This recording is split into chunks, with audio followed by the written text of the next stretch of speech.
right, it's been a little while, but we're going to do another video here. So we're going to continue with the saints. This is part 2 with the saints. I'm going to share a few more stories from the saints, just in terms of your own ability to pick a saint for your confirmation name, but also just for your own edification and ability to relate to our brothers and sisters who are in heaven, right? So you remember from the last video, a saint is anyone who is in heaven. So that's how we as Catholics define a saint. Now, the word saint comes from the word holy, right? Holy or holiness. Okay? And so someone who is holy is saintly. In the Bible, when it talks about the saints, it uses it in a more broad way in terms of people who are living lives of holiness. Okay? So I want to talk a little bit today about the idea of holiness, because the question is God calling you to be a saint? Now, does that mean he's calling you to be recognized by the Catholic Church and canonized by the Pope? No. But to be someone who's in heaven? Absolutely, right? That's what God desires, is for us to be in heaven with him. That's why he created us. He desires that unity and that bond and that love to be with us. Okay? So, say, how do we then live in that love? How do we live in that bond of friendship with God? We live lives of holiness. Now, when a saint is going to be canonized, so canonized,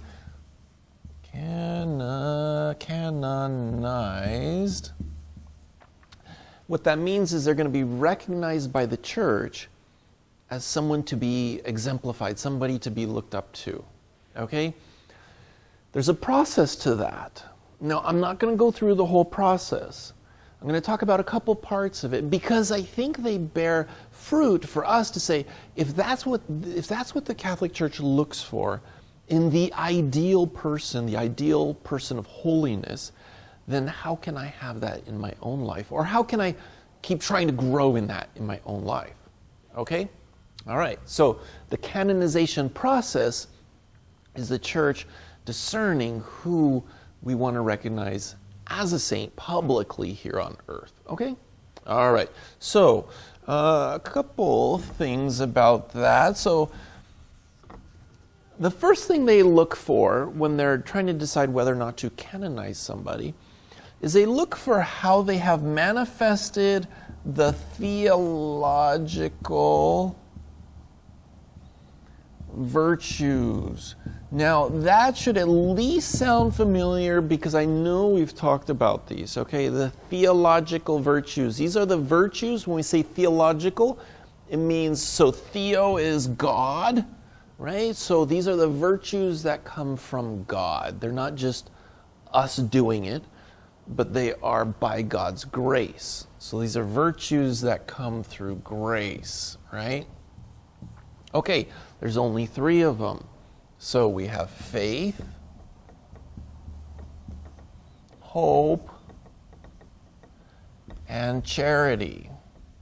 I'm going to put in parentheses by charity, love, right? So caritas, caridad, right, is just love. That's what charity is. It's not how, if I give $1 to the guy begging at the street corner necessarily, that's like charity, or we might call that pity, but love. Okay? So they look to see how these people have manifested in their life on a heroic level, on a high level, faith, hope, and charity. Okay? So faith, how can you tell when someone has faith?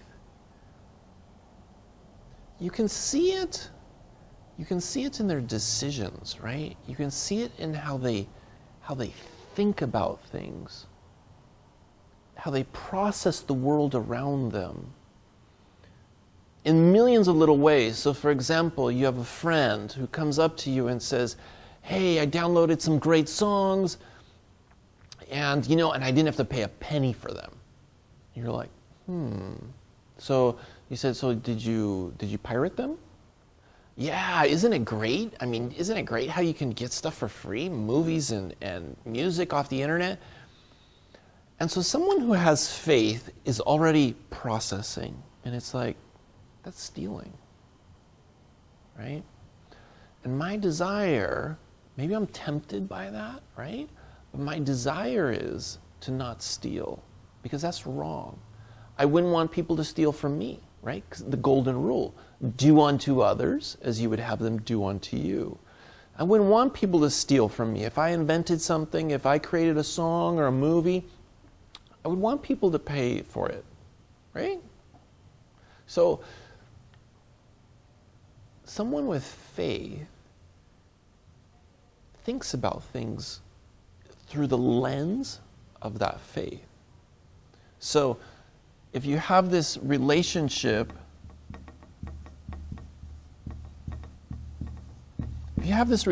with God, one, you don't want to hurt God, right? But you want to follow him because you know it's right. So that's the thing. Faith is one who follows because they know it's right and because they are in love. So faith is someone who's making their decisions, who's living by faith because they know it's right. They've listened to Jesus, they've listened to God, they've read the scriptures, they know it's right? They know it in their heart that it's right. And because they're in love with God. It's not that they just know it's right, but because they're in love with God. So if you think about, somebody who has a boyfriend or girlfriend, well, you don't want to do something that's going to hurt them, right? And so you might grow in virtue. Let's say somebody has, all right, I'm going to give you a crude example, okay? Let's say somebody is looking at pornography. So they're objectifying humanity. They're looking at people in a lustful way. Let's say they go on to have a boyfriend, girlfriend, right? And because of that relationship, they don't want to hurt that person. So then they remove the evil that's in their life, the objectifying, because they know it's wrong. So that relationship, now let's take that back to God. Because of our relationship with God, we don't want to hurt him, obviously. And so because of that love, we begin to grow in virtue. So faith. So faith for us, it impacts everything they do. So if you think about, where am I going to go on vacation? Well, am I going to be able to get to Mass? Do I want to go somewhere where maybe there's some elements of faith there, like a pilgrimage site? Or you say, you know what? Saint Philip Neri, I'm going to talk about him today. He lived in Rome. He's buried in Rome. I want to go to Rome because one of the things I want to do is I want to go there to be able to pray in the church where he's buried, but I also want to walk the streets that he walked. I want to feel that inspiration. That's faith at work, right? So the desire to go to Rome, say that'll be my vacation. No, I'm just making this up. I'm not really going to Rome, okay? But just to think about that. What you study in school, what your career may be, is impacted by your faith. You say, well, I want to do something where I serve people. And now there's a million different things you can do. You say, I really want to do something where I serve people. So I'm not going to get a job where I'm not serving people, or I don't want to get a job where I'm objectifying people or doing something immoral. Okay? So faith impacts all your decisions. Sometimes our diet, right? How much we eat, what we eat. You say, well, I want to take care of my body because I want to be healthy so that I can do God's will. I can serve him. I can be a good neighbor. I can do those things. So I take care of myself. All right. So faith is that which influences all of our decisions in the context of doing what's right and being in love with God, which by extension, in love with neighbor. I'll get back to that in a little bit. Okay, hope. So someone who's going to be canonized, it means they have great hope. So hope focuses on the future, right? It focuses on the future. So someone who's living in the present, but envisions the future and places faith onto that future. So we're living in the present, in the coronavirus era, right? Someone with hope is taking the context of the present, what they're going through now, and looking at what God is trying to do or where He's trying to lead us. I talked about that. So on Facebook, on the St. Mary's Facebook website, I put daily reflections up, right? And I talked about that, how we can actually see some good things happening or can happen that maybe God desires for us. Hence the reason why He's allowing for the coronavirus to be present to us. Maybe He doesn't want us to go back to how things were. Maybe He wants the future to look different because we've become lazy in our faith or lazy in our love of neighbor or whatever it may be, right? Okay. So hope, so someone who lives with great hope. Someone who lives with hope is not afraid to die. They're not afraid to live. They're not afraid to take risks for the right reasons, for God, for faith, right? Because they look to the future and they say, well, if I die doing this, but it's God's will, then I get to go to heaven, and that's my goal. So hope also is focused on heaven. Now, sometimes people criticize you and me as Catholics because they say, all you people care about is heaven. You don't care about what's happening here on earth. That's not true. That's not someone living a balanced, healthy faith life and who's living a life of holiness. The saints were deeply, deeply involved in the world and deeply involved in transforming the world in positive ways. All the saints did something that was of heroic virtue that helped their neighbor. Okay? So being holy doesn't mean just going in the church and praying all day. There's a love that comes from this hope. So, love, charity. This often manifests itself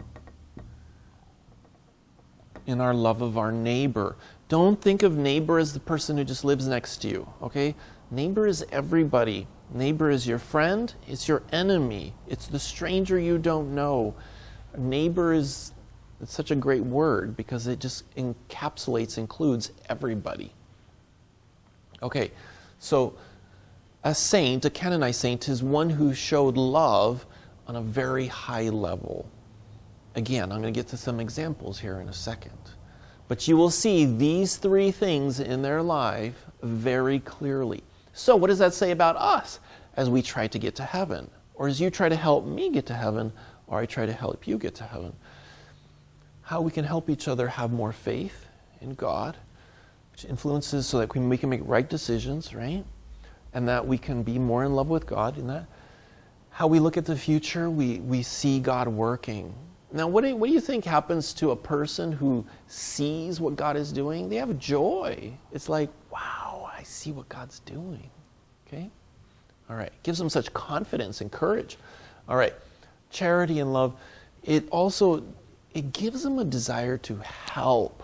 So if we say love, a form of love is the desire to help others, but to help them in the right way, right? To help them for the right reasons. Sometimes we can be people pleasers. We see somebody who needs something, so we immediately want to go do it for them. But why? Well, because we want to please them. We want to make them happy. That's not necessarily love. That can just be my insecurities. There's some of us, we don't like conflict. We don't like when people are fighting, right? So we want to resolve the conflict. Resolving conflict is good, but what if I'm doing it just because I'm afraid of conflict? It makes me feel uncomfortable. I don't like feeling uncomfortable. But that's kind of selfish on my part. But if I do it out of love, if I do it because it's right, that's a good thing. Okay? So the desire to help, but in the right way. I probably should do a video on that at some point. How helping, the whole idea of helping, how we can help in the wrong way or we can help in the right way. Okay? Because sometimes we help in the wrong way. right? Sometimes we tell the truth. We think we're helping somebody by telling them the truth. Really all we're doing is we're just splattering their blood all over the walls. We're just hurting them by telling them the truth in the way we're doing it. And so true help is like, okay, how do I do this? There's charity in that, right? And all that kind of stuff. Okay, all right. So these three virtues, theological virtues, a good thing to memorize, okay? Faith, hope, charity. Okay. The other thing that they look for in someone who's going to be canonized a saint is they look for the cardinal virtues. I think we've talked about this, right? The cardinal virtues. Okay, the word cardinal just comes from the word which means hinge. Okay, so they hinge on these four virtues. A lot of life hinges on these four virtues, so they're considered very important. Okay, so that's what the word cardinal means. So there's four of them. So we have brain went blank. Okay, prudence, temperance. Okay, let you take a look at that. Prudence, temperance, justice. These should be starting to sound familiar, right? Because I know we've gone over these. I should know this. Fortitude. Okay. Okay, just real quick. The purpose of this is not to go over these in a lot of detail. But what they look for, was this person prudent? Okay. Did they make good decisions? Okay. Did they make good decisions?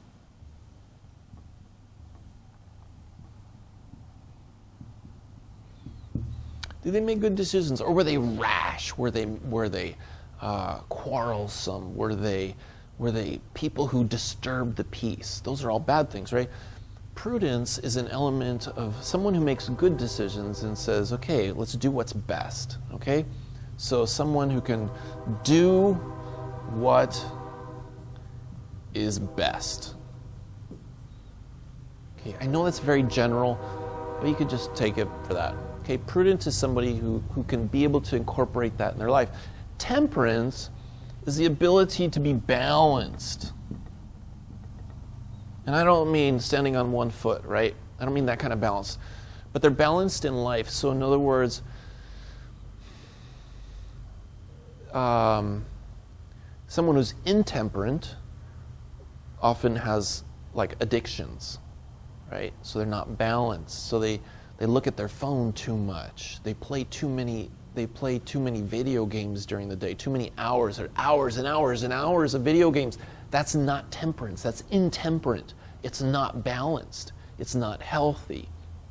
Somebody who eats too much, they're not balanced. Somebody who again, uses your phone too much. Somebody who gambles too much, so it destroys their relationships. It destroys their relationship with their wife or their husband or their family. It's not balanced. Okay, somebody who drinks too much alcohol, things like that. Okay, so temperance is the ability to be balanced. We should all be generous, but there has to be a balance to that. We can't just give everything away, right? That's not necessarily proper. Okay, that's not balanced. So, anyways, I should say that's not prudent. Maybe that's an example of imprudence. But anyways, temperance is being able to, what we take in, food, drink, visual, entertainment, whatever it be, that it's balanced. Okay, that's important. So they want to see that in these people. They don't become, a saint is not someone who becomes obsessed with their own selfish pleasure. Okay, so there's a balance there. Justice, again, we're kind of going back, but they believe in doing what's right, and not just for them. They're not out there just to get what they need or what they want. Their first movement there is to do what's right for others. So that means that when they see laws that are not just, they're going to fight those laws because they're not just, right? When they see something in a company that's not just, they're going to fight that. They're going to say, wait a minute, that's not right. And so one of the things that's implied by justice is fortitude, which is courage. You're never going to find a saint who's a coward. So a coward is the opposite of somebody who's courageous. A coward runs away because they're afraid. Somebody with fortitude, they're like a fort, right? They're strong, and so they're courageous. So they're able to speak when they need to speak. They're able to be quiet when they should be quiet. They're able to push that which is right when the world is pushing back with that which is wrong. Okay? All right. So they look for these 4 things in somebody being canonized. So you say, how are these things in your life? Right? How are these things in my life? How am I doing? What are my weaknesses? What do I need to grow in? Okay. All right. Now, the last time I did the video on the saints, one of the things that at the very end when I did it, I was like, I really should have talked about this a little bit more. It's really simple what all of this boils down to. It's just the 2 commandments of Jesus. How I love God and how I love my neighbor. That's saintliness. It's growing in my love of God and growing in my love of neighbor. Don't look at it as one day I need to be like that saint, or today or tomorrow I need to be like that saint or that saint. Say, how am I growing? Because God will take us where we're at, right? God looks at us, He loves us, He takes us where we're at, and He guides us to the next step on how we love God and how we love our neighbor. And so it really boils down to that. How am I doing it? How am I loving God today? How am I loving my neighbor today? What a great examination of conscience you could do at night before you go to bed and say, okay, how did I love God today? All right, I did my prayers. That was nice. I enjoyed that. I read a little bit from the Bible. That was good. Didn't really understand it, but maybe tomorrow I'll understand it a little bit better. Today, how did I love my neighbor? Well, there was, when I was walking along, I was really friendly. There was this older person who waved at me. I waved back. We talked a little bit.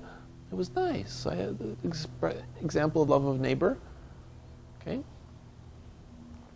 All right. One of the challenges I have, when you live in an environment where there's sin, you can start to become really suspicious that people want to sin, people want to hurt you, or they want to hurt others. And then we don't necessarily see them with love, but we see them with suspicion as potential enemies rather than potential friends or potentially, a brother or sister of God, brother or sister of Jesus. So, okay. All right. We keep moving on here. One of the things that they talk about in the canonization process is that there's a person who's known as the devil's advocate. An advocate is one who works on behalf of another. So advocates in law are often lawyers. Okay, so you need a lawyer who can advocate for you, who can defend you, who can help you with your cause. In the canonization process, they have a devil's advocate. This person is to advocate why this person should not be a saint. In other words, they're pleading on behalf of the devil. Now, it's kind of a joking term. Obviously, they're not literally doing it on behalf of the devil.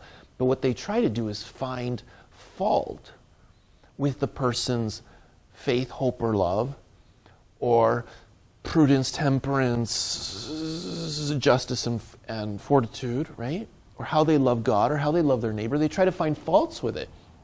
I bring that up because think about your life. If somebody looked at you, would they be able to find fault with your faith, with your love? Would they be able to find fault with your hope? Would they be able to find fault with your kindness, your charity, your joy, these things? And you say, oh, that's ugly. Man, I would get nailed by that stuff right away. I mean, they would convict me of not being holy. But that's what they do in the canonization process, because they want it to be balanced, they want it to be fair, right? It's not just canonization, it's not just, oh, everybody loves this person, so we're going to canonize them. They want to prove that this person truly was holy.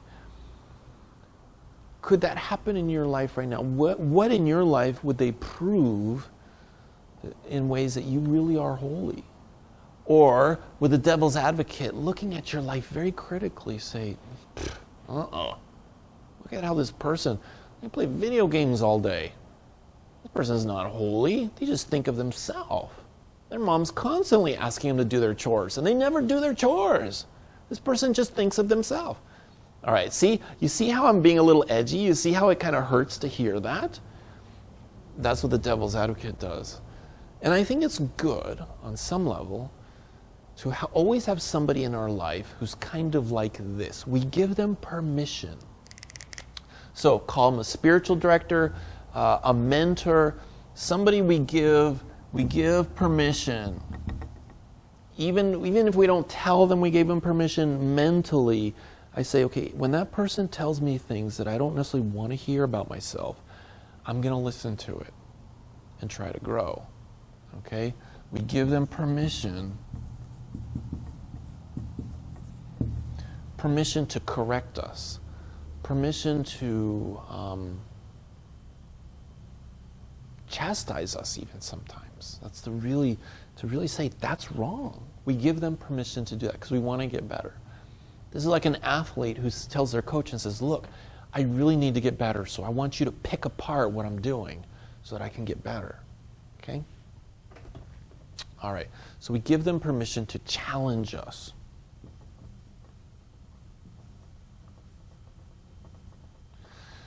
To do this requires humility.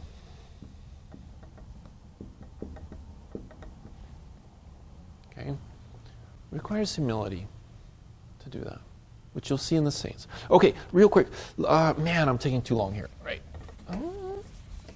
Okay, one of the saints I wanted to talk about is actually his feast day today. I did a little reflection on Facebook on him. Saint Philip Neri.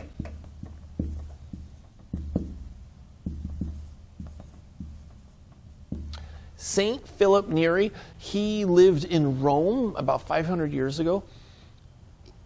He was a man who came to be so close to God that he had so much confidence in what God was doing that he was just overflowing with joy. He's the kind of person that everybody just loves to be around. You know, like that grandma or that grandpa that you have that just loves kids and loves the grandkids. And so the grandkids love grandma. He was that kind of person for the city. I mean, like for the whole city. Like everybody loved him. He was so joyful. But he also knew his place. He was a good shepherd. He would also correct people, right? So I used the story in my video this morning. One of his brothers in his order was becoming very vain. He was constantly worried about his hair, how his hair looked, combing his hair, was it perfect? So he's becoming very vain and focused on himself. So why do we become vain? Well, we're insecure. We're worried about what other people think. We want to be seen as being, handsome or beautiful or whatever. So he saw that in one of his brothers. So what he did was, and this is kind of his joyful playfulness. He said, oh, I know a great barber, a barber who will cut your hair and it'll look great, right? And so this brother's like, oh, that's wonderful. Yeah, I want a good haircut. So he goes to the barber, but what St. Philip did was he went and told the barber, he said, I want you to cut all his hair off. Just cut it all off. And he did. He cut all his hair off. And the brother got the lesson. He's like, wow, I was becoming vain. I was just thinking of myself. So he was humbled by that. But he also knew St. Philip did it out of love for him, to help him overcome his selfishness, his narcissism. Well, that's when we become selfish, right? To help him. And so there was this joyfulness. I know that example maybe doesn't sound that joyful if you're having your hair cut off. But there was just this joyfulness about bringing God into the world. he would found houses to help people who were not sick enough to be in the hospital but couldn't really take care of themselves. So he founded these houses to help people, to help take care of people. So that was charity, right? He talked about how he would just have these moments in prayer that were just so deep and so profound that it was truly transformative in his life. And the Holy Spirit, he said he'd feel the Holy Spirit literally burning his heart. And so there's this tradition around St. Philip Neri about one who has a heart that just burns for God, right? The other thing that we see in St. Philip Neri is he was friendly. Do you ever have times in your life where you say, I wish I was just more friendly? As an introvert, I'm an introvert, right? I sometimes look at crowds with fear because I don't necessarily love going out into a crowd and being with a bunch of people or being the center of attention. And that hinders, I think, in some ways, my ability to be friendly, just to enjoy the presence of other people. And so we pray for that. Joyfulness, the friendliness, those are all signs of love of neighbor, right? So when we're not friendly, we're grumps, right? Or we put our earbuds in and we're walking by people and we don't even look at them, right? We're grumps, we're not being friendly, okay? As an introvert, sometimes I do that kind of stuff. I don't use the earbuds and I don't get necessarily, but like when I'm in the store, I become so focused on what I'm doing in the store that I walk by people and I don't even recognize that they're people. I don't notice them. I don't pray for them, right? So, okay. Oh, the opposite side of this also is people who look at strangers, they look at others and they judge them. It's like, oh, look at that person. Look at that person's hair. Man, what a loser.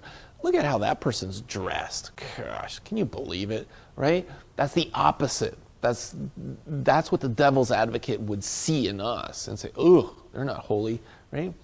So the joyfulness and the friendliness is they see other people as beautiful, as children of God, or people who need help, right?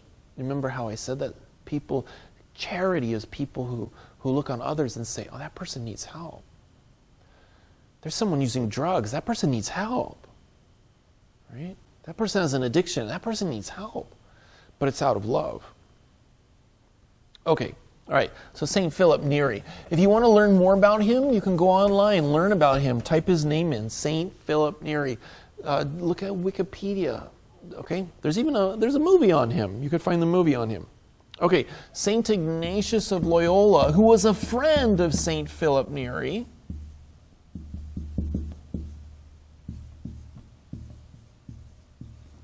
St. Ignatius of Loyola founded the Jesuit order. Oftentimes when you'll find one saint, you'll always find another saint, because friendship builds holiness when they both want to grow in holiness. And they both wanted to grow in holiness, okay? St. Ignatius, when he founded the Jesuits, many of the men that he founded it with, it was an order for men, many of the men that helped him start it, are also saints. So they all had this vision together. It's like, let's bring God into the world, okay? So, St. Ignatius of Loyola. So he was a soldier. He was not very holy as a soldier. He did lots of sinful things. He had issues with gambling. He had issues with how he was treating women, right? How he'd use them. Just thoughts of violence and the desire to kill, all those kinds of things. So he's injured. He actually gets hit by a cannonball, and it ruins his leg. So he's in the hospital, and he wants to read these books about chivalry, about courageous soldiers who go off and do heroic things. But it's all about glory, about their own glory. Well, he starts reading for the first time in his life books about God, about the Bible, about saints. And these books on the saints is what really got him to say, I want to fight for God's glory. I want to fight for the glory for my neighbor, not for myself. And he saw the attraction in that. He saw how his heart became deeply, deeply at peace when he thought about living a life for the sake of the other rather than for himself or his own glory, right? Okay. When he founded the Jesuits they were really, really smart. They were very highly educated. So if you've ever been drawn to that, maybe you could have a vocation to be a Jesuit, right? But what they would do is they would correct the world. So the world would start to become imbalanced in its view, or maybe it had embraced a lie or a sin. Like, for example, people who say, oh, abortion's okay, right? That's a lie, right? That's something evil. And so the Jesuits were the type who would come in and help the world, help the community correct itself to see truth. Okay, so correction, so that people can see truth. Okay, that was one of the things they did. They would teach, right? So they often run schools. They would teach. But one of the things that they would do is they wanted to help the people who nobody else was teaching. So they would often go into very, very poor areas. They would go into indigenous areas where Indians were living, natives were living of the region where they were, especially if they were getting bullied and picked on. They would go into those areas and they would teach them to help them. Okay? They had a very strong sense of sharing. What I mean by that is evangelization is sharing the faith, sharing knowledge. So Jesuits are very highly educated in theology about God, but also in the sciences. Many of them are doctors, they're engineers, they're lawyers, they have all these other professions, they're scientists, because they want to share, they want to teach and share with others the knowledge that they've learned. In that, they're helping people see God in the world. Okay? And they had great courage. And he had great courage. And so the Jesuits were always known to be ones who would go into the most dangerous of situations. They didn't have fear. Okay? They were willing to go wherever they needed to go. They take a particular vow to the Pope, loyalty to the Pope. And so if the Pope asks the Jesuits to go into the most dangerous of circumstances, they go. That's pretty cool, isn't it? All right, so Saint Ignatius of Loyola. Okay, real quick, just two other saints. So if he was Jesuit, we have Saint Therese.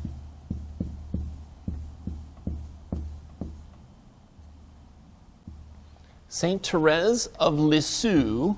I don't know how to spell Lisieux. Lisieux, something like that. I think there's too many E's. I don't know.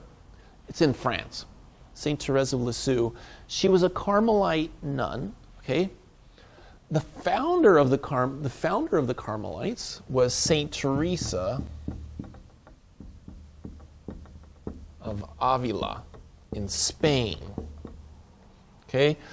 She founded the Discalced Carmelite order with Saint John of the Cross. She's the founder of this order. She is named after her, okay?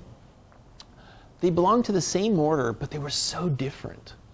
Saint Therese of Lisieux, as a little girl, she was kind of spoiled by her parents. She was often very temperamental, very emotional, right? The slightest thing could get her either angry, or she would start crying, or she would kind of go into like a little depression, you know. And so in her own personality, as she got closer to God, God began to temper some of those emotions. And she began to have more courage, to live her faith more courageously. But what she's known for is her love of missionaries, even though she never left her convent. She never went out in the world, per se. She gave her life to praying for missionaries. So she's known as the patroness of missionaries, even though she was never a missionary. And she actually has a special connection to our area. So this area that we live used to be known as the Oregon Territory, before it was the States. Before it was Washington State, it was the Oregon Territory. Well, she saw that on a map. And when she was in the convent, and she says, I'm going to pray for the missionaries in the Oregon Territory. Isn't that pretty cool, right? You can read her book called A Story of a Soul. That's her autobiography, A Story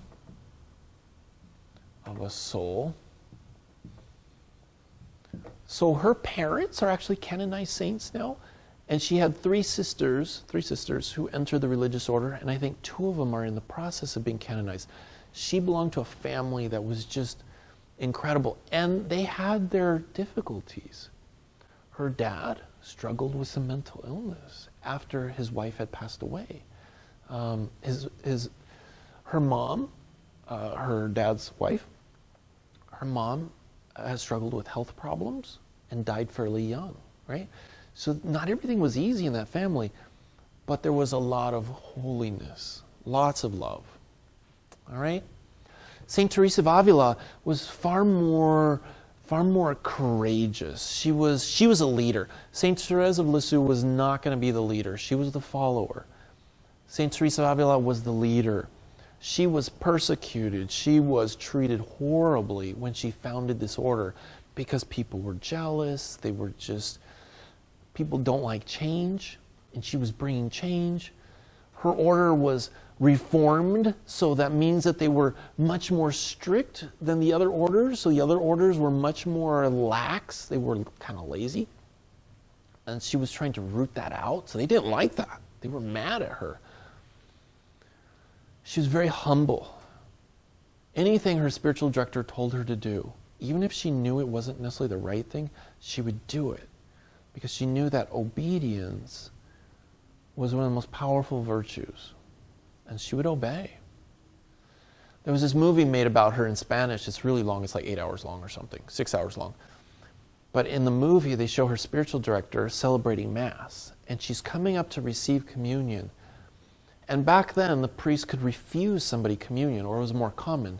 And there's this scene where he goes up, he holds the host in front of her, and he says, he won't give her communion. And he's doing it not because there's something wrong with her, but he's teaching her humility. And it was really hard for her to not be able to receive the Eucharist.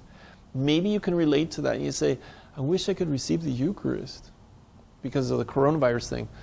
So there was a time we said, I'm not going to let you receive the Eucharist. Because he wanted to teach her humility. And she wanted that. Do you remember I was talking about just a little bit ago about giving somebody permission in your life to challenge you, to correct you? She did that. Pretty amazing, right? Great humility. But because of that, she grew. She allowed somebody in her life to be her devil's advocate, to correct things in her, to help her grow. Right? Okay, these are so superficial. These are really, really brief things. Both of these saints, Therese and Teresa, especially for the ladies, these are such heroic examples of women of prayer. The Carmelites were such incredible people of prayer. If you say, I want to go deeper in prayer, start talking to them. Start praying to them, asking them for help. They love to help you to go really, really deep in prayer. Okay? Saint Teresa of Avila wrote a bunch of books, and they're sometimes a little bit over our heads. They can be hard to read, but there are other books to help you learn some of the principles that they taught about meditation and contemplation. All right? All right, I think that's it for today. So God bless you, and I'll see you when I see you. I'll be praying for you, okay? Take care.